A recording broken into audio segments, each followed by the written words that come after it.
Hey guys, and welcome back to Star Control 2. Today we will be heading to Alpha Tarankov in order to meet with Admiral Zex. We are after his show-fixie maidens and we are going to try and repopulate the species, but given this is Star Control 2, he's obviously going to want something from us, and whoa, avoid the intruder. Well, let's see what Zex is like. Usually the Vox don't like us too much.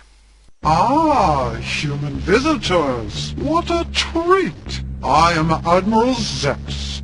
Please, do not be frightened. Unlike the rest of my species, I enjoy humans. You may know me by my reputation, my leadership of Vox forces during the war with your alliance. I assure you that this behavior, a sad necessity of those times, belies a much kinder, gentler being. Please, be welcome.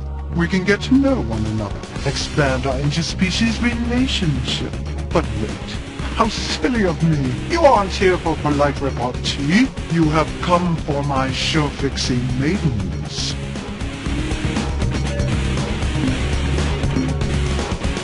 Ah, such a good question.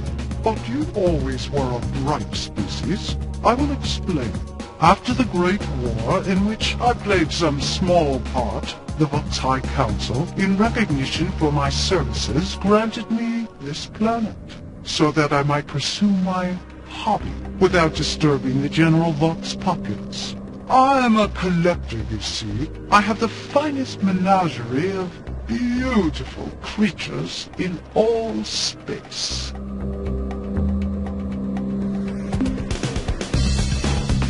Because I like humans, Captain, I respect and admire your species. I do not share the bigoted views of most of my people. No, not all, Vox Captain.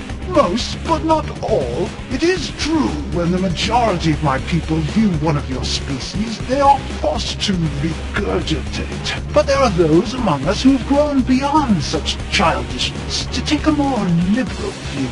We, the few sophisticates, are not subject to the whims and fads of current fashion. Our likes and dislikes are strictly based on personal preference. We see the beauty in you humans, the value in a long-term relationship.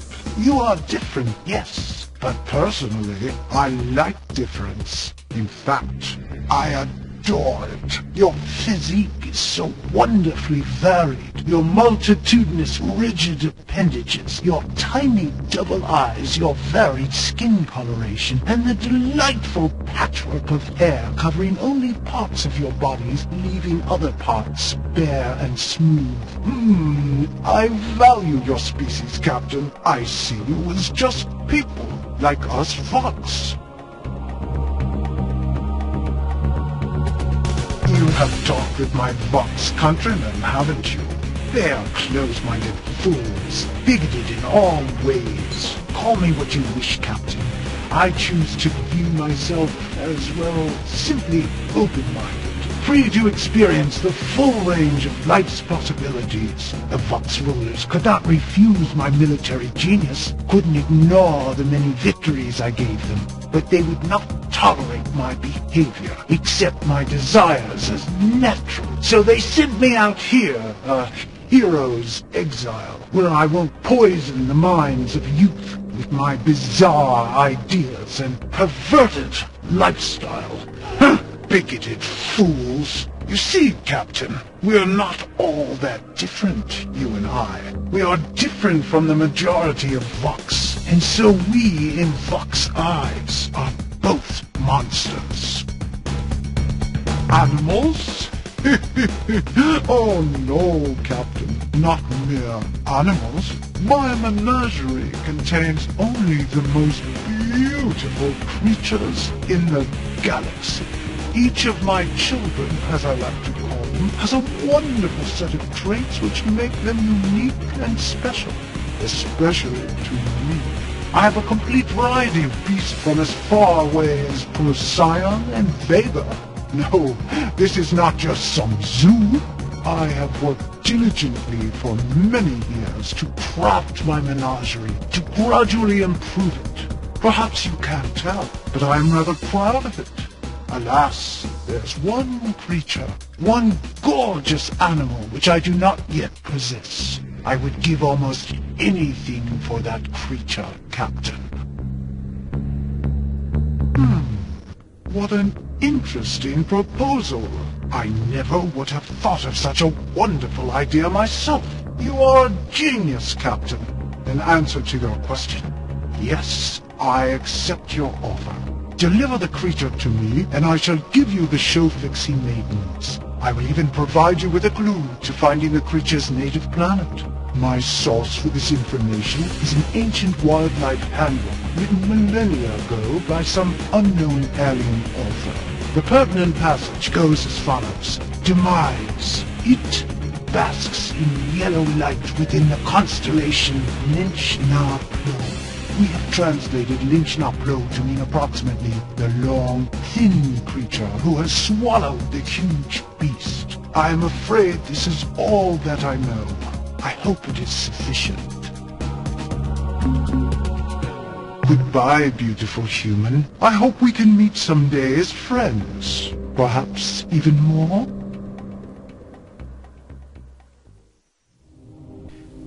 I think I'm going to be sick. I honestly don't know where to go from this. I mean, you know, that's it. You know, I've absolutely had it with this. I am heading home. Where are we? We're in the middle of Vox space at the moment. Bellatrix constellation. That might be a nice place to retire. In fact, no.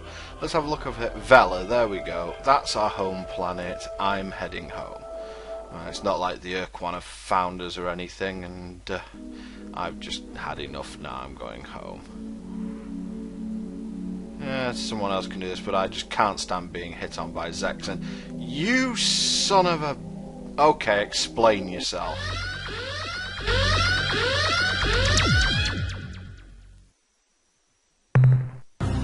So, the offspring has returned to its nest. When you left this system, our ship was near enough to detect your translation into hyperspace. Though we lost your hyperspace spore, we were able to backtrack your path here to this star system. And what did we find? An outlaw culture. Humans outside of a slave shield. You will note that this oversight has been rectified. Now we shall finish the job.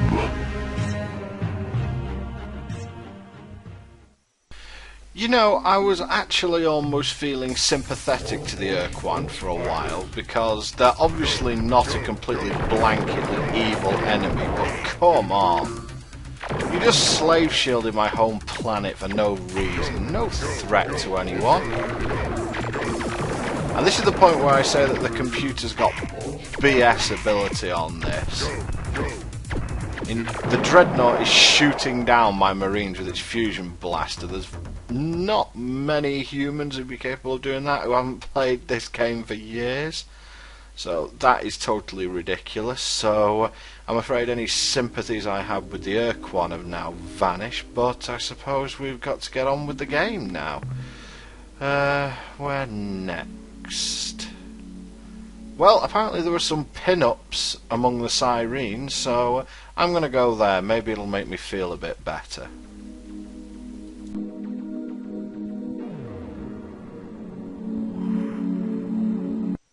Attention, unidentified space vessel.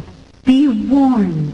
This slave world and its inhabitants belong to the Ur-Quan. I am Starbase Commander Talana of the slave planet Gaia.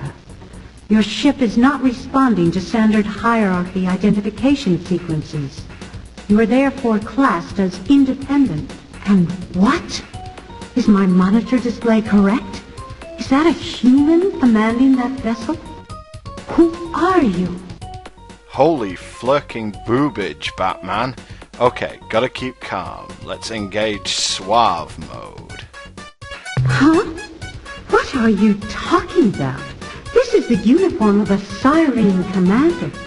The climate aboard this starbase is maintained at a constant 22 degrees centigrade. What are we supposed to wear in here? Parkas? But you haven't answered my question fully. Why are you here? Where are you from? Has the slave shield been lifted from Earth? Are the Ur-Quan finally defeated? Simply put, Captain, what do you want from us? Kinda blew that, didn't I? Well, might as well be honest. Look, Captain, I like you. Even though you're an obnoxious human, I like you. In another time, we might have become good friends. Perhaps more. But that's a fantasy, and my job is dealing with reality. We're not going to do anything to jeopardize what we've got here. We've come too far, lost too much, to ever risk losing Gaia, our new home. Don't get all judgmental on me, Captain. You don't know what we've been through.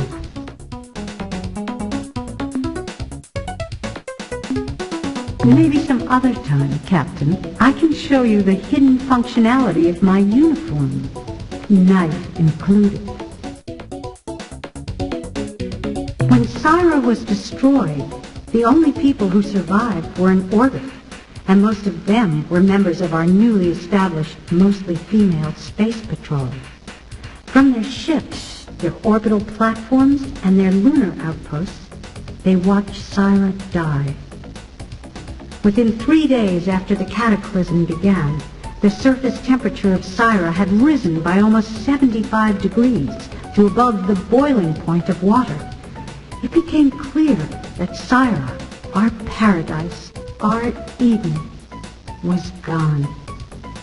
The survivors spent years in orbit. They made a few missions to the surface and actually found a handful of survivors. But their main activity was to make preparations for departure. The Space Patrol fitted makeshift drive units to anything that could hold air.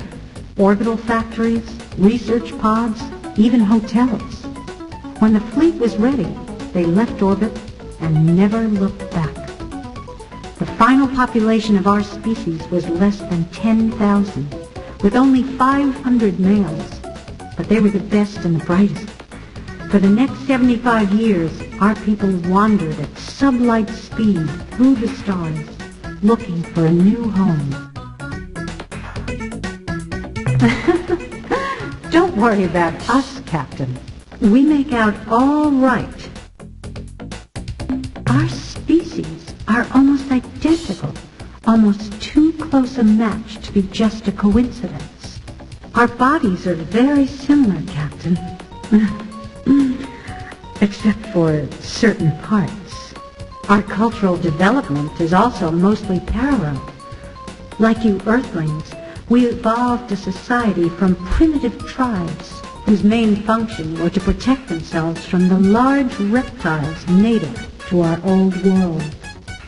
The main difference between our two sets of cultures, the split in the paths of our development, occurred in what would have been your prehistory, say 5000 BCE.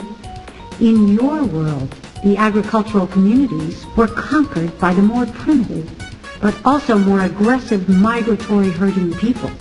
This led to a particular kind of sexual and political dominance structure which pervaded almost all of your Earth cultures until the early 21st century. On Syra, our only primitive migratory tribes were confined to our mountainous regions.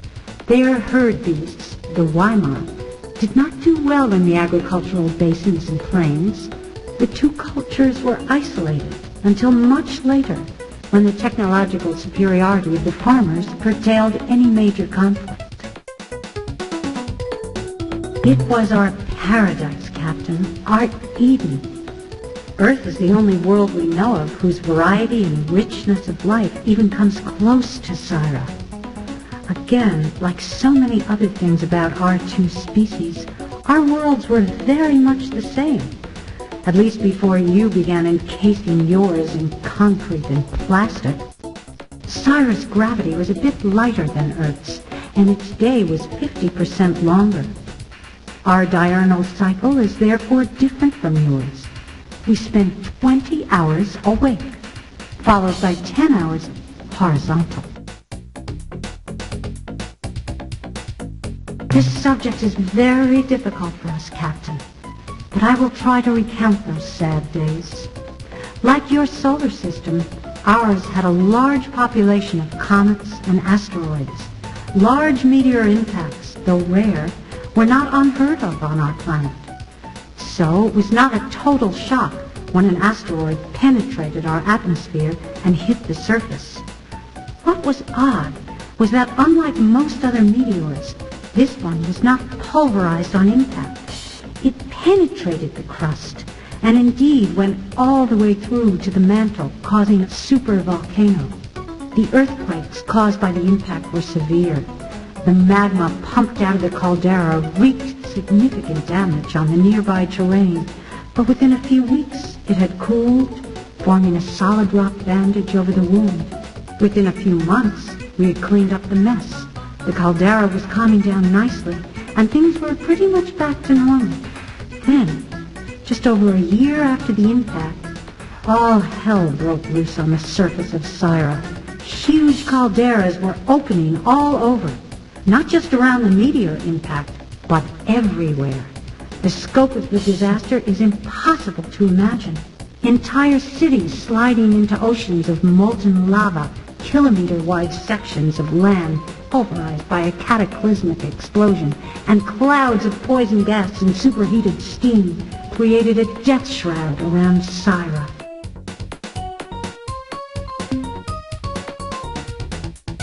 When the Ur-Quan conquered us over 20 years ago, I was only a young girl living in Habitat 31.